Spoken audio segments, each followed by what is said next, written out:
Good morning. Good morning. I seem to be in the role of always cracking the whip.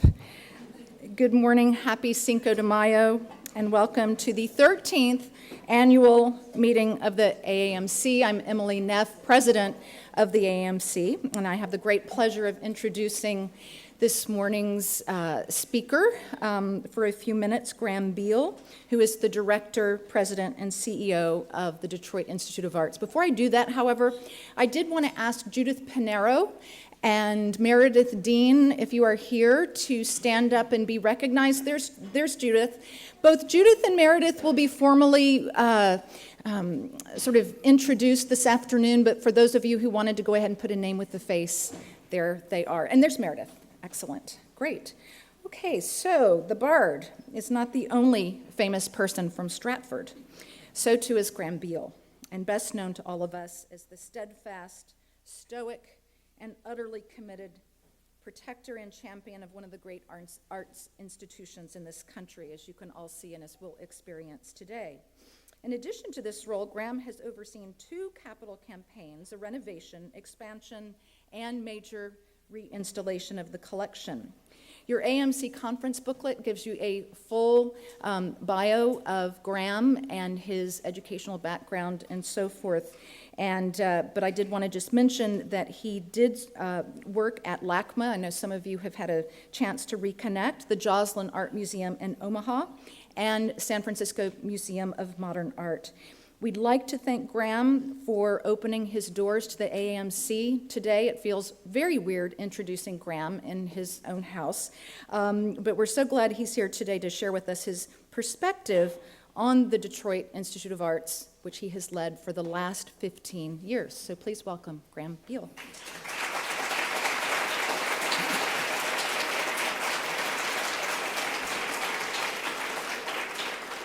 Good morning, everyone, and welcome. It's truly great to have you here at this particular time. When I was first a director at Omaha, I was giving a class to the MBA school of the University of Nebraska, and somebody asked me what the difference between being a chief curator and a director was. And my answer drew laughter, but I meant it absolutely seriously. I said, it's the amount of time I spend with lawyers. And that has never been truer than it is now. As people are hearing, although the institution is still under threat, the threat seems to be receding. As you know, they carried out, the Emergency Manager's Office carried out an evaluation of. They started wanting to do the whole collection. It was great to hear them say, oh, we're going to have the DI's collection appraised, and the Christie's are going to do it, and they'll have us the result in 6 weeks. Didn't quite work out that way. It took several months to do a very cursory evaluation of the 2,700 or so works that were acquired with City of Detroit money, most of it in the 1920s. The Detroit Museum of Art became the Detroit Institute of Arts in 1919 when it made the fateful decision to become a city department, and that felt great in the 1920s when there was money everywhere, and individuals like the young Edsel Ford and others with William Valentine were going to Europe, buying a lot of stuff, sometimes by themselves, sometimes as a group, and then coming back to Detroit and deciding who was going to get what and who was going to pay for what. It wasn't so good in the 1930s when the museum almost closed, was only kept open because it was underwritten actually by Edsel Ford himself. It has turned out to be a really bad idea to be owned by the city now that it's gone into bankruptcy, but you may have heard some of the details of what people are calling the grand bargain. Christie's evaluated, top evaluation of those City of Detroit purchases was a little over $800 million.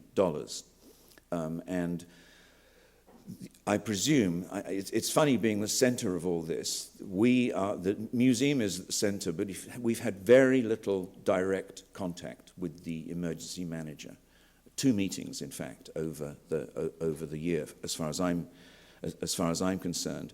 So some of the things that I say is actually speculation.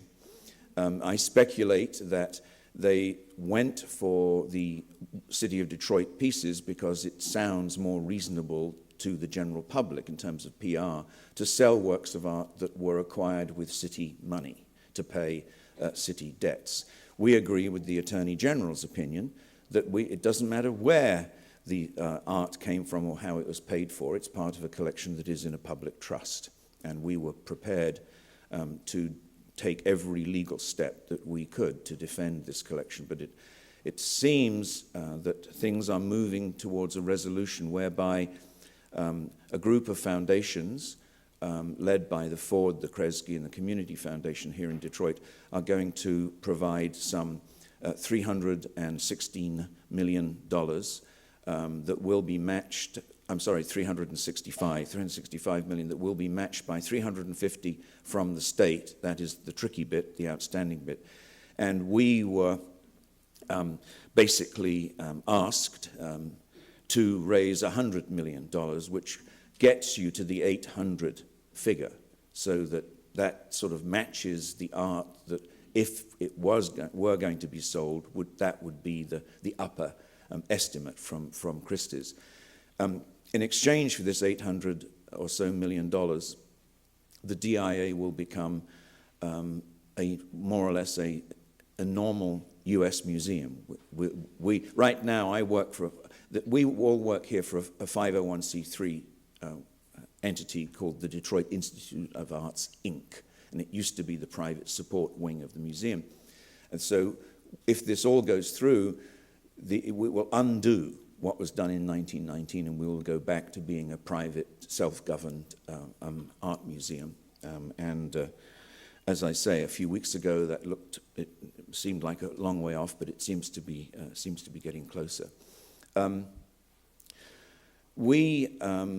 Of the couple of crises that's happened here, we raised a lot of money to completely redo the museum and build our endowment. $360 million for 170 of that was for the building and the reinstallation. And as we did that, we realized that we had an unsustainable business model because we had lost all support that we ever got from the city and the state. And so we decided, after some pretty soul-searching discussions at the executive committee, that we would try to get a property tax passed in 3 counties to support the DIA. Absent that property tax, we knew that we would be going into a controlled shutdown, more or less, and those were the options.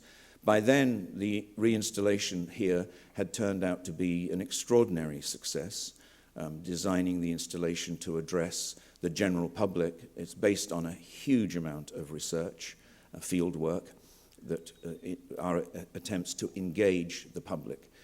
Individuals, have them stop in front of works of art rather than do that museum glide where you sort of slow down a little bit and then take off again. And 45 minutes, you've done the whole museum and you check it off for the year. And we wanted to stop that behavior. And as everybody knows, against all expectations, the tax was successful. The tax has to come to the entity, the 501c3 Detroit Inc. To sell art, the emergency manager would have to cancel the operating agreement between the 501c3 and the city, which would mean that money would cease to come to the DIA because the 501c3 would no longer be running the museum. The tax would cease, in fact. So in a very interesting way, the reinstallation, its success, and the tax has been a real barrier to any attempt to sell art. Had it not passed, we would be closing down. We'd be open 2 days a week at the weekends, and it would have been very easy to make the argument that, well, they're closing anyway, selling 30 works of art isn't going to make any difference. They're only half open, that kind of thing. So it has been, in a weird way, very rewarding to understand that the steps that we took to try and make the museum available to our audience, and 80% of our visitors come from those 3 counties, that they are our audience, basically has been a factor in preventing the sale of any art yet.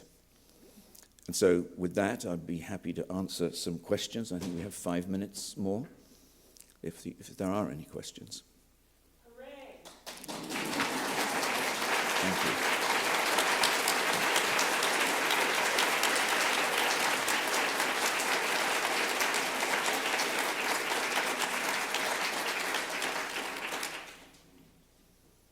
No, well, I hope you enjoy your time here. And I hope you have the chance to look around the museum. The Samurai exhibition, about half of it is from our own collection. When we did the reinstallation, we never actually completed it. We ran out of time and money, and the area that was going to be the Asian collections still have to be installed. We're raising money for that right now. So this is a chance to see our choice Japanese material that's shown alongside the Willis Clark collection that is now housed at the Minneapolis Institute. Thank you very much.